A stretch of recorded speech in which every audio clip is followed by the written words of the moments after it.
Hey there everyone, this is Samuel Johnson and welcome back to the Spider-Verse Retrospectives. So, we've wrapped up our looks at the Spider-Verse era of comics, the Venomverse era of comics, the Spider-Geddon era of comics, and just recently we wrapped up the Spider-Zero era.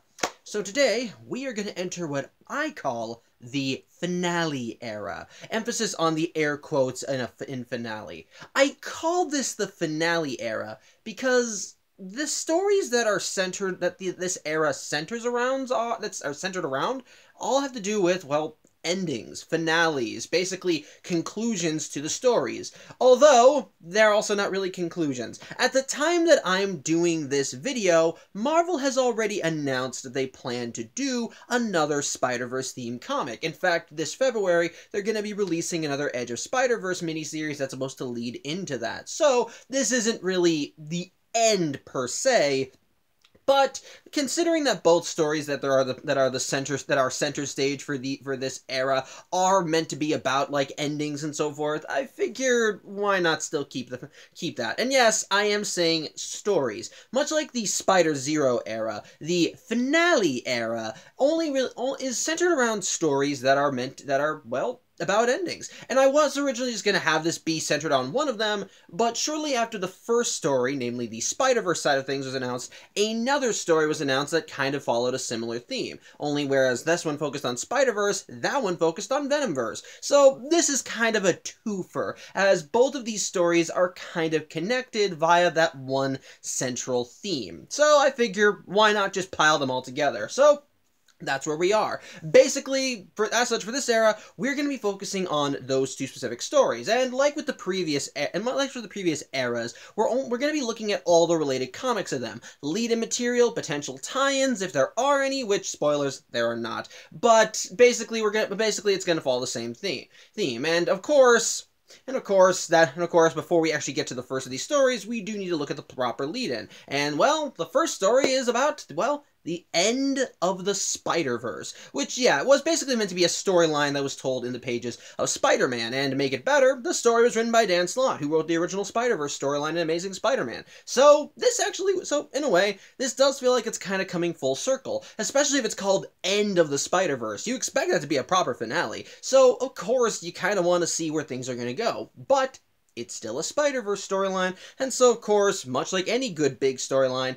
it has lead-in material. Ladies and gentlemen, for this comic, we are going to be looking at the second run of Edge of Spider-Verse. And of course, to kick things off, we'll be taking a look at Edge of Spider-Verse Volume 2, Number 1. Now, unlike the previous Edge of lead-in comics, well, this mini-series, every issue of Edge of Spider-Verse this time around has multiple stories rather than having each issue focus on only one Spidey in the multiverse. As such, essentially think of this like when I looked at the Spider-Verse tie-in miniseries for the original Spider-Verse, or Venomverse War Stories, or Vault of Spiders and all that crap. Basically, I'm going to do summaries on all the stories contained within each of these comics before I actually give my full thoughts on each of them. Also, just a bit of a heads up, I'm not going to talk about who the villain for End of the Spider-Verse is till it becomes important. Mostly because, well, it is kind of tied to everything, and her origin is explained in the pages of Edge of Spider-Verse. But I will also talk about her connections to Spider-Man prior to End of the Spider-Verse, so there you go. Either way, I'm going to be talking about her in this video, don't worry. But ultimately, the first story in issue 1 focuses on a new Spider-Person, specifically the Spider-Lard, who is a Scotsman from ye olden times. Think around American Revolution times, so to speak. They don't really give a proper year except in other issues, so apologies that I don't have a proper thing. But basically, yeah, the story actually focuses on two British redcoats as they're running away from this world's resident Spider-Person. And one of these redcoats is this world's version of Fancy Dan, or as he's called, Fanciful Dan. And the reason the Spider Laird is hunting them is because they've stolen a goat. Why? Because they felt entitled to it. That's literally the only excuse they have. But of course, it's still a goat, and it's a mother, too. So that actually makes Spider Laird extra invested, because he doesn't want the goat's babes to go hungry. So he basically chases them down, and, well, he kicks their asses something fierce, knocking one British redcoat, knocking Fanciful Dan out, and when the other British redcoat tries to hit him, his spider sense warns him of the danger, and he avoids it before pulling out his own pistol and shooting him with a web shot. Yep, much like the web slinger, his guns shoot webs as well. So either way, the British redcoats are stopped, and they don't run away, and they don't get away with the goat, though in the midst of the chaos, the goat does get away. As such, the Spider Laird tries finding him, but as he's walking around, he is suddenly visited by the images of three women in robes, whose identities I'm gonna keep to myself until later, though they do warn him that something is coming for him. Within the webs of the Spider-Verse, which he is a part of, there is a great danger coming, and that the Spider Laird must be ready. And before the Spider Laird can ask questions, the three ladies vanish, with the one in charge telling the Spider Laird that he must be careful not to be stung before they disappear. As such, the Spider Laird is a little confused, but he thankfully finds the goat, and the story ends with him walking away, wondering if he would just imagine that whole thing. So, yeah, that's the opening story. But either way, the next story actually allows us to meet who one of the ladies are. And in this case, that one of those ladies is Anya Corazon, aka Spider-Girl. And her story actually begins with her swinging around New York, just, doing her spider thing. She basically just kind of exposits to herself about her life going on right now, how she's kind of living a crazy life, that she doesn't really have a lot of time for herself, that she has university, she has to kind of juggle classes, a social life. There's not really a lot of time to have fun. But ultimately, she still has responsibilities, and she has to stick to them. And one of those responsibilities comes tonight as she sees a group of punk kids trying to steal from a convenience store. As such, she's ready to jump in and start kicking their ass Spider-Girl style, when suddenly she feels an immense pain in her arm, and mid-leap, she ends up just falling unconscious and lands on the pavement below, which ends up scaring the teens so much that they run off, but ultimately, she falls unconscious. As such, while she is able to get herself back up, she is wondering what the hell's going on until she sees where the source of the pain is, and we see that in her pain, her costume on her arm has ripped. And where it's ripped is a spider tattoo, which is kind of where I need to get back into Aranya's backstory. Now, I apologize if I brought this up before when I first discussed Aranya, when I looked at Spider-Verse, but it is something that I should at least touch upon in case I haven't discussed it, because it's been a while since that video, and I don't remember every little thing I said in it, so apologies in advance. But either way, basically, when Anya Corazon was first starting out as Aranya, the source of her powers was a tattoo on her arm, which would grow armor to allow her to do her whole superhero spider thing. Now, for a while, the tattoo has kind of been vacant, though her spider powers have still remained. However, for whatever reason, the tattoo is back, and it seems to be the source of her pain. And as such, while Aranya does not know what's going on, she at least decides that with how she is, she kind of needs to get home. And as such, she manages to muster up enough strength to get back to her dorm and basically just get back into her civilian clothes and take a nap, though she still feels a little out of it. And as she falls asleep, she begins having visions of a certain someone. Specifically, Madam Web. The second Madam Web. Hold on one second. The Julia Carpenter Madam Web. Basically, she's seeing visions of that version of Madam Web, who tells Anya that something is coming and that they have returned. And when Anya wakes up from that little dream, she finds that her bed is covered in webs, which is a little weird for her, but it does seem to have something to do with the tattoo, which hasn't gone away. However, Anya is pulled out of this as her roommate, this person named Danny, wants to come in and talk to her. Anya is able to stow away enough of the webs as she can, and so when Danny comes in, they want to know exactly what's up with Anya, and she just tells him it's fine, nothing's wrong. But Danny's kind of wondering what's actually going on with her, because, well, Anya actually slept all through the whole morning and even missed a few of her morning classes, which does cause her to freak out, though Danny tells her that it's fine, it's fine, it's alright, especially since they might end up canceling out afternoon and evening classes anyway, because there's apparently some commotion with rat people in the park, and so there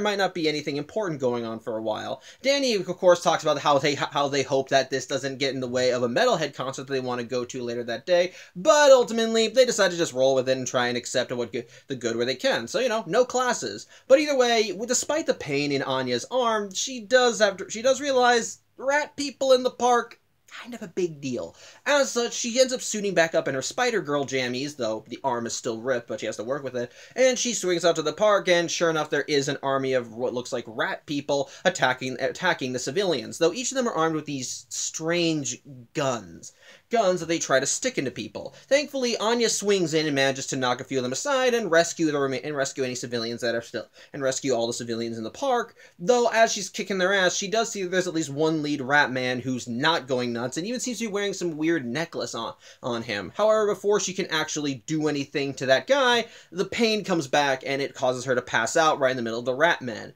Although before she passes out, she does see that the lead rat man doesn't seem to be alone, as, well, she does briefly get a vision of a girl in a blue hood who basically says, "Is this supposed to be the legendary Aranya? I'm not impressed," before she passes out. However, rather than being torn apart by the rat men, she ends up waking up on a rooftop, and the one that's staying over her is the Julia Carpenter Madam Web, who, it reveals that she has been trying to reach out to Anya for a while now. However, as such, she reveals to Anya what exactly is going on.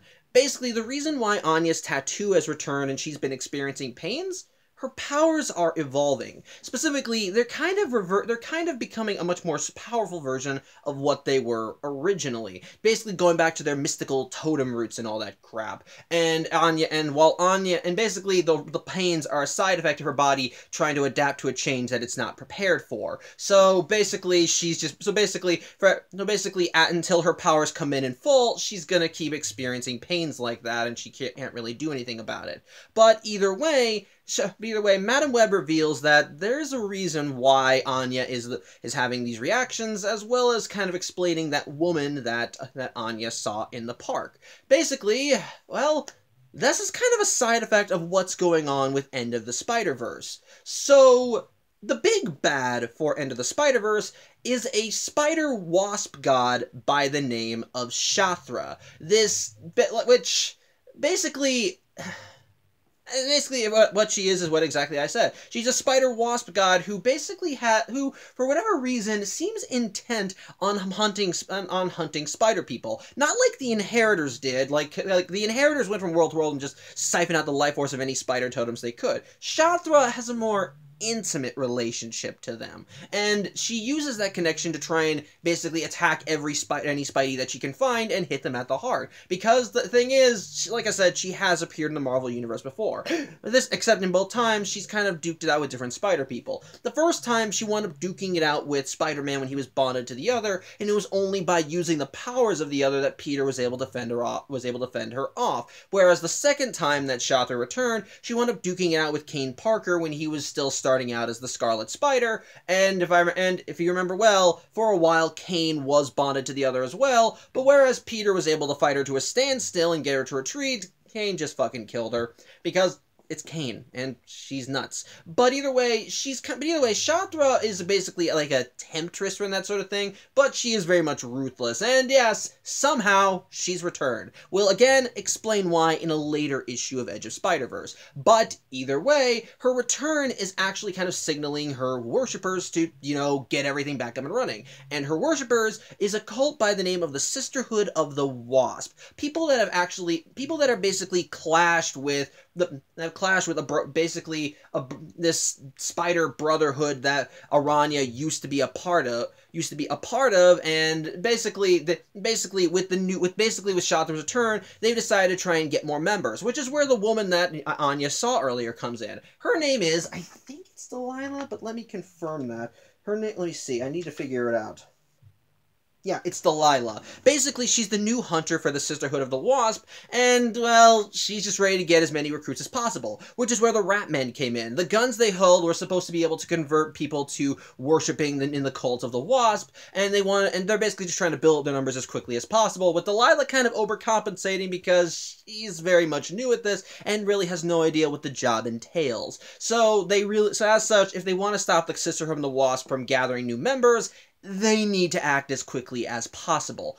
But ultimately, while Anya is able to kind of figure this all out, is able to get all this, well, she realizes that she can't exactly fight Delilah like she is, because for one thing, her suit is already still damaged from when the tattoo came back, and another thing, duking it out with a Rat Man has caused even further damage, so her suit is pretty much just trash. She needs a new set of duds. But thankfully, Madam Web knows a guy who can get her some. Another Spidey by the name of the Web Weaver, who we won't meet until issue 5 of this run. But ultimately, yeah, he's basically able to whip her up a new costume. And, well, this is what it looks like. Yep, this is the new Aranya suit. And I'll give credit.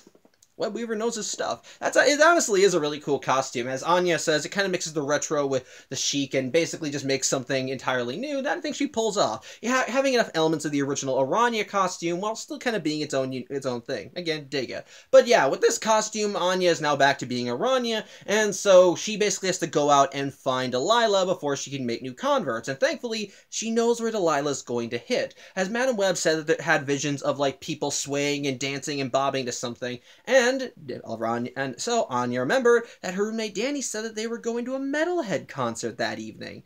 As such, Aranya goes to that Metalhead concert, and sure enough, she sees Delilah there just jumping on the stage and getting ready to just shoot random people with whatever is in those guns to try and get them all converted. Thankfully, before she even has the chance, Aranya comes in and webs up her hands so she can't do anything. But before Aranya can duke it out with her, the pains come back and she starts getting woozy. Delilah tries to take this opportunity to get a few good hits in, even knocking Aranya to the ground, and even starts trying to gloat and throw this in her face.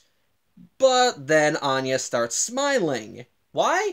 Because the powers have now come in full. The pain is now subsiding, and she's now feeling stronger than ever. And so, as Delilah quickly realizes that she's screwed, it's too little too late for her, as Anya gets back up and whoops her ass something fierce, knocking Delilah out. As such, yep, the bad guys seem to be beaten and everybody is saved. Even the crowd cheers for Aranya for all she's done, but before she can revel too much in all this admiration, the wall explodes and we see a portal opening with Madam Web right there, who tells Aranya that this was just the first step of the challenge and she needs her help right now. And as such, she and Aranya go back to the portal to go and take part in End of the Spider-Verse, and most likely meet up with the third person in the hood, who we won't be meeting till next issue, to give the Spider Lair to Spook and warn him about the inevitable danger. So there you go.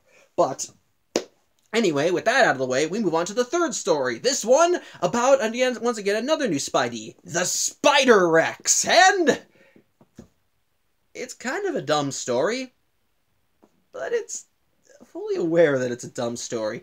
Basically, the tale of Spider-Rex focuses on a pterodon by the name of Peter Parker. Tarker? I don't know. It's basically they just try to make it. I do not know how to pronounce it. His name is spelled Peter Ptarker. Peter Parker. I don't know. Basically, he's a pterodon who's supposed to be this world's Peter. And how he got his powers was, rather than being bitten by a radioactive spider, he was being chased by a Tyrannosaurus Rex by the name of. Again, sorry, I gotta actually look it up because it's weird. Noranosorman. Sorry, I'm repeating this because it's stupid and I kind of want to remember it. Who is basically this world's Norman Osborn. But yeah, he's a T-Rex in this world. Who knew? But as Noranosorman is chasing Peter down for the thrills, they both end up getting smacked, just as Noranosorman manages to catch Peter in his mouth. And this thing that hit him seems to be a comet that seems to be seems to be filled with weird spider energy or whatever, and it knocks the pair out. And when they both wake up, they find that their bodies have now been drastically altered. Peter, since he got hit by the asteroid as Noranasorman bit him, wakes up as a red and blue T-Rex, whereas Noranasorman wakes up as a green and purple pterodactyl. Yeah. And as a result, Noranasorman's not exactly happy with this, and so that evening he manages to find Peter again as they're both trying to deal with their transformations, and he fully intends on basically just trying to kill him because he blames him for this transformation. However, whereas Noranasorman is now just pterodactyl green goblin, Peter actually got some added benefits from this beyond just being a T-Rex, as he now finds that he was stronger than Noranasorman was, and guess what? He can shoot webs out of his tiny little hands! Yeah, okay. As such, he used that to take care of two raptors that were in Noranasorman's group, and just knocks Noranasorman aside with his tail. As such, while Noranasorman just gets angry at this, Peter takes advantage of the webs he can shoot out of his tiny hands and tries swinging through the jungle, realizing that he has somehow gained super agility despite his now incredibly large body. And he proclaims that he is the Spider-Rex as Noranasorman chases after him. But as he's swinging, because of his large weight, one of the twigs he was swinging on snaps, and he falls in Noranasorman as well as a few innocent dinos. They're not dead, but they are hurt. And so seeing this, Peter feels a sense of remorse and suddenly realizes that with power comes responsibility. And that's how it's actually read in the comic. That's how it's spelled. And after that, as Spider-Rex laments what happened, we see Aranya in the trees watching, and basically her reaction sums up mine. What the fuck? But anyway, so that weirdness out of the way, the final story of the comic actually does focus on another Spidey that we know, specifically Spider-Man Noir, and it's a strange one to say the least. The story actually opens with Noir Peter going back to his detective agency, only he seems to be a little under the weather as he's shaky, stumbling, and yeah, he's just not in the best health. And we soon see the reason why as he sits down at his desk and he pulls up a shirt, and we see that he has a massive sting right there in his abdomen that seems to be infected as it goes across his body.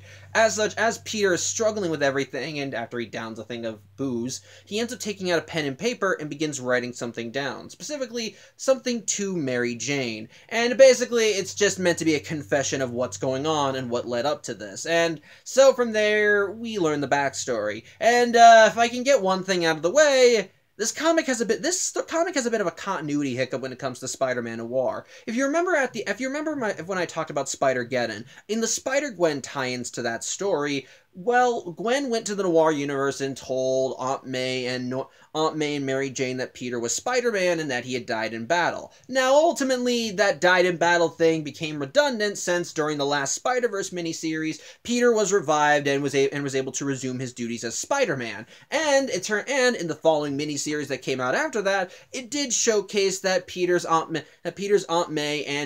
Mary Jane and Aunt May did know that Peter was Spider-Man, and with him now being back, they were a bit more supportive of the action. I'm guessing in the case of Aunt May, Peter did have a talk with her. Again, it would have been nice if we had seen that, but whatever. But ultimately, it was clear that what Gwen told Mary Jane and Aunt May did still stick, and they did still remember that Peter was Spider-Man. The letter is from Peter to Mary Jane, telling her that he is Spider-Man, and throughout the whole story, he makes references to the fact that he's lied to her about this, that he's hid this part of his life from her, and that he feels so guilty about it. To which I respond with, "Asshole, she already knows." I don't get it. It's weird, but whatever. That continuity hiccup aside, let's actually focus on what led Peter to this moment. And it all started, well, as all noir stories do, but with a dame. Specifically, what happened was that one night while Spidey was out in New York, just, you know, doing his thing, trying to find crimes to stop, he wound up seeing a woman who seemed a bit disheveled and didn't know where she was, and of course, two creeps decided to take advantage of that to try and do something to her. Spider-Man wound up coming in and intervening, knocking one guy aside. Before he could actually get to the other, well, he found that he wasn't needed in that regard, because apparently the lady bit his ear off. As such, Peter was able to calm her down and was able to swing her over to his Aunt May's with making some excuse about how she was a kind old lady that could help her, and basically Peter had to come up with some excuse for why, basically for some excuse to make sure that she didn't realize Spider-Man and Peter Parker are one and the same. But ultimately, Peter began taking a vested interest in helping this girl because it turns out she had amnesia. And basically, while she doesn't remember a lot of things about her life, there is something she does remember about herself. Apparently, her name is Sharon, and she has a penchant for singing. And so as Peter tries to, you know, get to know her in his civilian life, he does try and find ways to jog her memory, get to know her, and so forth. Even taking her to the Black Cat Club, which seems to have gotten an upgrade since the last time we've seen it. As before, it seemed to be a private speakeasy, but now it's like, basically a big, but now it's basically a lounge with its own big sign on it. So, you know, hey, I guess Felicia's doing well. But either way, she and Peter seem to be hitting it off very well, and basically throughout all the times they've been meeting up with each other, Sharon reveals to Peter that she knows that he's Spider-Man, and from there, they start fucking. Like, yeah, I'm not even gonna dance around it. They start having a relationship, which is sadly not a good idea, because guess what? Peter is dating MJ still. There's a reason for this, trust me, but we'll get to that when we get to that. Point is, despite the fact that Peter is in a happy relationship and is currently writing a letter to the girl who he's been in a relationship with, he and Sharon continue meeting up, and in and out of his Spidey jammies, he's been trying to help her recover her memory, but they can't seem to really find anything. And unfortunately, as Peter continues doing this, Aunt May begins wondering if something's up with Sharon, as at one point when Peter is visiting her, Aunt May talks about how something just doesn't feel right about Sharon. Peter just kind of brushes it off and says that she's just confused, that they're going to try and find her memories anyway, and the thing is, they did make at least one bit of headway. Sharon says that she thinks that she knows thinks that she has one lead. She remembers that she has a daughter, but she needs to figure out but she doesn't remember where her daughter is. So if they can keep that memory going, they might be able to get an actual lead onto more of Sharon's life. Unfortunately, though, as they have this lead, well, that's when Peter and Sharon decide to have a bit of sexy time in one of Aunt May's back rooms, and it's at that point when Mary Jane comes in looking for Peter, and yeah, she does walk in while Peter and Sharon are, well, making out, with Peter basically just begging and pleading on Mary Jane to understand that he's going through some things, everything's been hard, and blah, blah, blah. It's, no, not cutting it. He may be Spider-Man, but no. Again, there's an in-universe reason for that, but even that's low. Even Peter admits in his letter that it was probably one of his lowest moments, which, you know what? He deserves it. He deserves it for that. Screw you, Mr. Parker. Screw you. But ultimately, as Peter is sulking about this on a rooftop in his Spidey jammies, Sharon comes up to him and tells him that she at least does know where her daughter might be. It's basically at an abandoned apartment building called, sorry, I want to be sure I get this right, it's called the Liberty Suites, and as Peter and Sharon go in, they end up hearing music, specifically this song that Sharon seemed to be attracted to, and even seemed to sing along to whenever she heard it on the radio.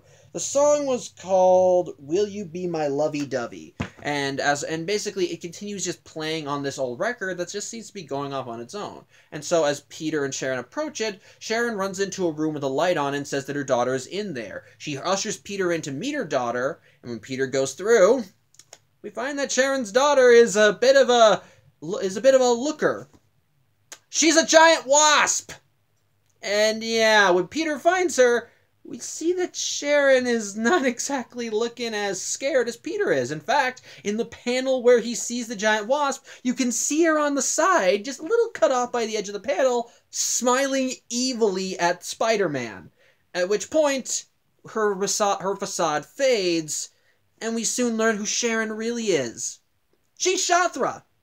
Yeah, this is one of Shadra's powers. She can assume a humanoid form and basically use that humanoid form to, well, lure in Spidey, so to speak. It's basically just like it's basically just meant to be like a honeycomb trap. Basically, just lure them in by pretending to be by trying to get close to them, and then when she has them right where she wants them, that's when she strikes, and that's what she's been doing to Spider-Man Noir this whole time. Most likely using the singing as some kind of hypnotic subliminal way of getting him closer to her. But now that she's got him right where she wants him, well, he's kind of screwed as he's backed into a corner and, well, he passes out with his head, which when he wakes up, Sharon and the Wasp are gone, and he's not exactly feeling all right. And yeah, if you can't tell by the wound in his abdomen that we saw at the beginning of the story, the Wasp stung him.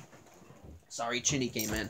And we start to see exactly what the consequences of being stung by this thing are, and why Madam Web, Aranya, and the unnamed third person, who we're going to keep a mystery for now, warned Spider-Laird not to get stung. Because as as we cut back to the present with Peter sitting in his office as he finishes the note, he seems to just grit his teeth in pain as Mary Jane arrives at his office, knocks on his door, and asks if he's okay.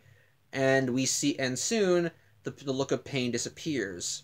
Peter starts smiling, and when he opens his eyes, they're not human anymore. They look like the eyes of a wasp. Yep, that's Shothar's endgame this time around. She's not killing spider people, no.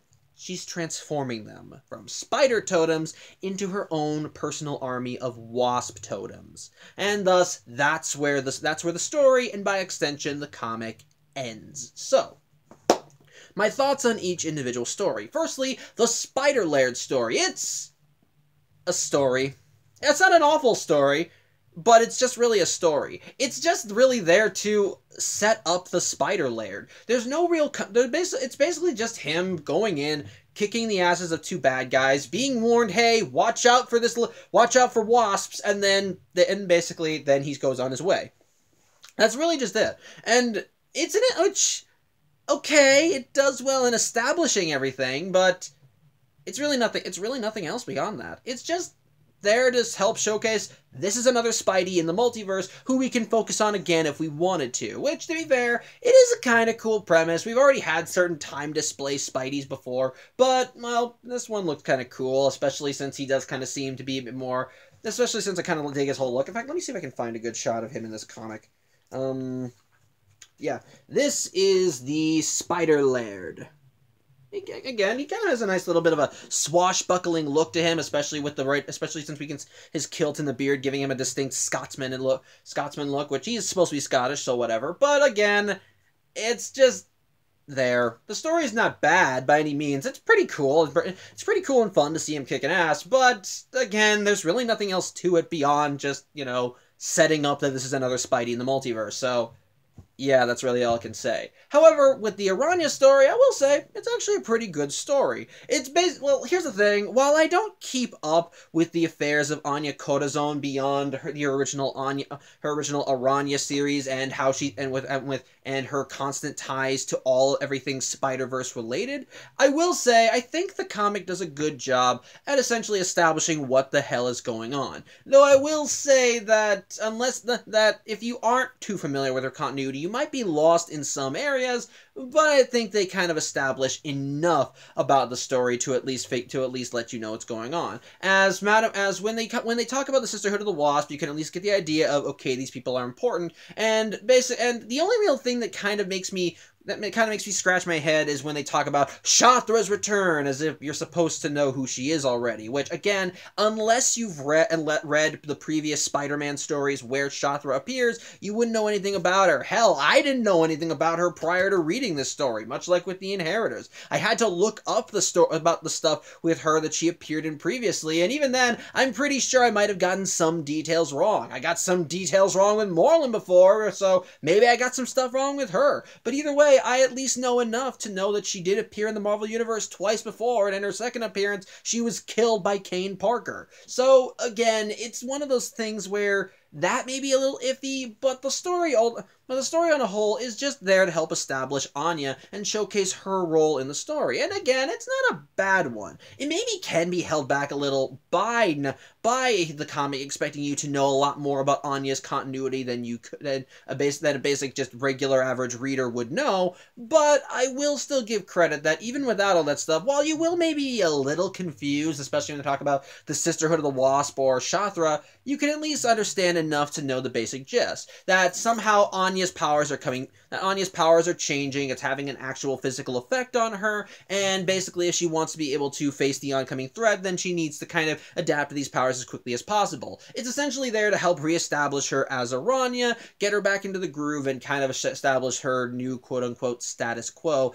as she reassumes that role. Which, again, it's not really a big change, as she still has some of despite her upgrade in power, there's still more of the same, and ultimately the biggest thing about her is that her name goes back to Aranya, and she's got a new costume, so that's really all that there is to it. It's just, again, it's not a bad story. It's an alright story. It's actually it is pretty decent, and the whole thing with the Sisterhood of the Wasp, even if you don't know anything about them, it does at least give a sense that something is kind of brewing behind the scenes, and that the cult that worships the bad guy is trying to take advantage of it. Especially with the ending with Madame Web telling Aranya, hey, this thing is happening that we still need your help with. So again, it at least does, so at the very least, I think it does succeeds in what it wants to in that regard, though I won't deny that it can be a little off-putting if you're unfamiliar with the continuity. So, again, not a bad story, good stuff with Anya as we see her try to deal with everything. I do at least like seeing the clash, it's some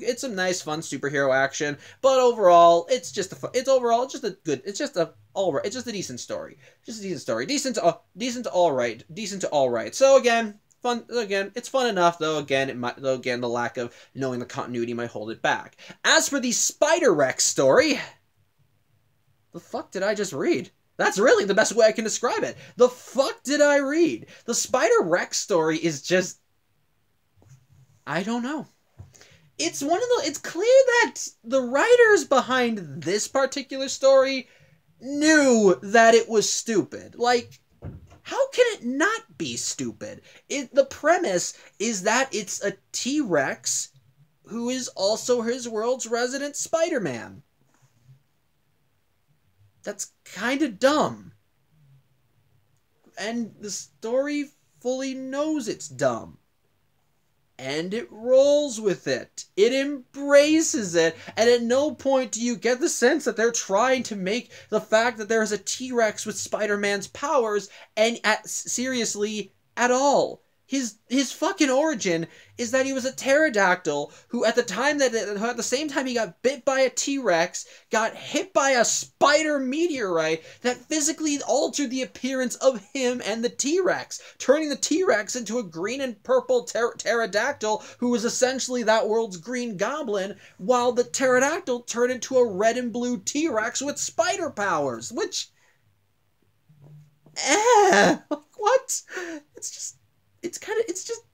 How can you can't take this seriously. You can't take that seriously. And it does not attempt at any point in the story to want to be serious. Because again, it's a story about a T-Rex who is Spider-Man. I don't know how I can keep restating this. It's just, you either accept that this story is stupid and just try and roll with it, or you're never gonna get into it. Which, as such, when it comes to this comic, it's stupid, but it's a magnificent form of stupid that I kind of love. I can't help but love it, and as a result, enjoy. That's all I can say. Just enjoy it for what it is.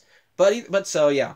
But finally, which that brings us to the last story. The one involving Spider-Man Noir. And this one is one that I can be a little iffy on, but I can still give it a steady thumbs up. Basically, for me, the big problems with it are, well, basically the discontinuity between this story and the other stuff with Spider-Man Noir. Mostly in how Mary Jane does not seem to be aware that Peter Parker is Spider-Man, especially since it seems to be implied that Aunt May still remembers that. But again, it should be clear that Mary Jane should know, and it just kind of feels weird. And here's another thing. The stuff with Peter and Sharon's relationship is one of those plot points that feels iffy, to say the least, because, well, because ultimately, if you don't know who Sharon is, it can make the whole affair feel off, to say the least. But with that being said, which, as a result, it fits considering the context, because a noir story is supposed to be full of basically men and women getting close, and woman is bad news, and she leads the main protagonist on this downward spiral into places that he shouldn't go into, but ultimately he can't help but follow her, and yada yada yada. It fits into that noir style, but it still feels weird considering Peter's relationship with Mary Jane. With that said, though, I am willing to give it a pass for one reason. The dame that he's chasing after is Shathra in disguise, clearly having adopted this persona in order to get close to the noir version of Spider-Man, so she can get him into the right place at the right time, so she can have one of her wasps sting him. And I will give credit where it's due. The build-up to Sharon as Shathra is actually pretty good. While the story tends to jump around because it's being told to us in flashback, basically, when the reveal of her as Shathra is something that feels a little unnerving, especially when Peter does start getting close to her, because the fact that Peter is getting so close to her despite his relationship with Mary Jane is already off-putting, because again, it's Peter, and we know he cares about Mary Jane, but you get the sense that just something is weird. And the thing is, throughout the story, she does seem to be fixated on the lovey-dovey song, and even sings lyrics to it, sings along to it, and the fact that it's being played in the abandoned hotel where she says her daughter is, makes you wonder what exactly the whole deal is. And it's made even worse by the fact that when Mary Jane wound up trying to come back to see Peter to probably talk to him about what the hell happened, written on the mirror of the room where Sharon and Peter are making out are the words, and I'm trying to find the right panel for this because for some dumb reason I didn't write it down, "Love like mine can never die." So something is a little off.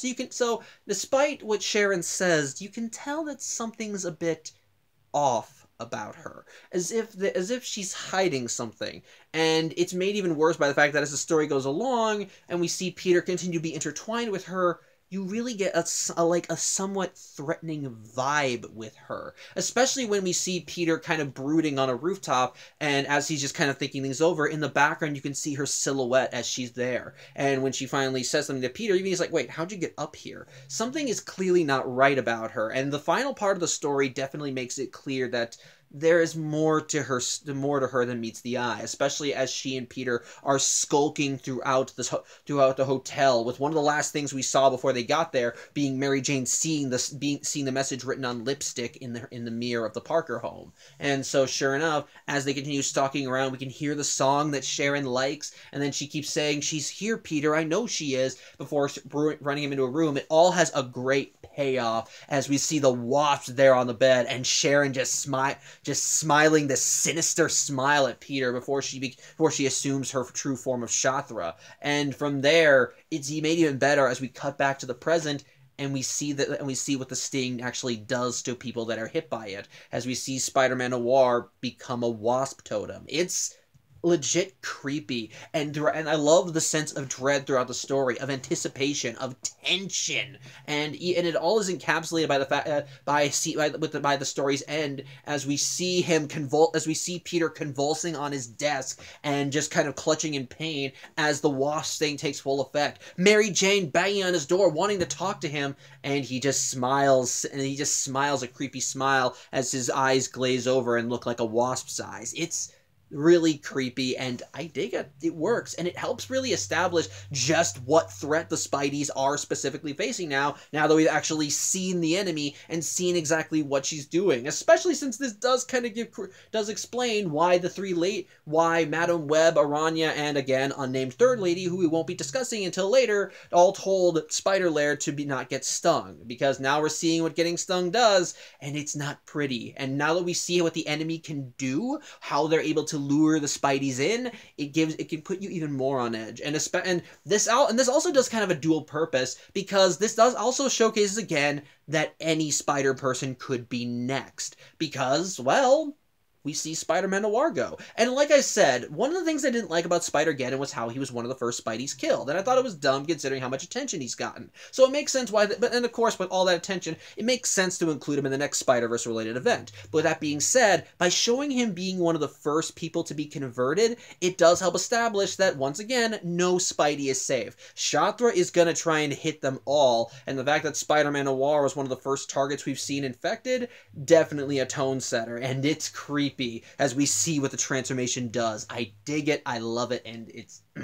So, yeah, on the whole, Spider-Laird's story, it exists. Not awful, but ultimately not really much meat to it beyond just establishing Spider-Laird. The Aranya story, alright, decent to alright. It really does feel like it's packed with too much continuity that you need to be with more continuity than you need to know it, but as a standalone story, I think it does a fine job at least reestablishing Anya Corazon back in Aranya. It's colorfully drawn, I love the action, I love Anya as a character, it's overall still an alright story. The Spider-X story is a magnificent bit of stupidity and idiocy that, quite frankly, you just have to embrace, because clearly even the writers behind it did not take it seriously, and it shines perfectly as a result. And finally, the Spider-Man Noir story, I think, is a very dark and gritty story that kind of gives you, that does keep you a little on edge, gives you a sense of unease throughout it, especially since the whole story is drawn in pseudo black and white, fitting for a noir story. And ultimately, the final reveal of who Sharon is and what and what she wanted from Spider-Man Noir, as well as the final shot of him turning into a wasp drone, is creepy and disturbing, and I love it. So, yeah, overall, first issue of this run of Edge of Spider-Verse, a good start. So, yeah, I think that's about all I have to say. I thank you for watching. I'm Samuel Johnson. I hope to see you on Thursday as we look at issue 2 of this run. So, till then, hope you have a good night. I really mean it. I hope you have a good night, and take care.